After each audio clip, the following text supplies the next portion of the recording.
Do you get creative in the kitchen when it comes to things like soups or stews or using leftovers or adding herbs and spices? Are you someone that likes to toss a bunch of things together, or do you like to follow a recipe step by step?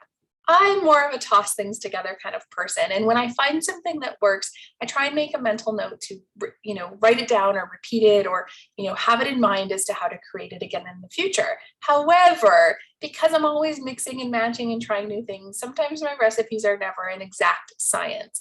And that's actually what I want to talk about in this week's blog. When we create things like soups, it's a really great opportunity to use leftovers, use the veggies you have on hand, use things that you can already do. And then we can take it to the next level and make it a little bit healthier or change the flavor a little bit with some different herbs or spices. So head on into the blog if you're looking for some inspiration as to how to use your leftovers, how to create some healthy soups, how to get some extra herbs and spices into your meals. I think you'll love this one. Just get the creative ideas going a little bit more. And if you have ideas, go ahead and pop the comments on the blog as well. I would love to hear from you.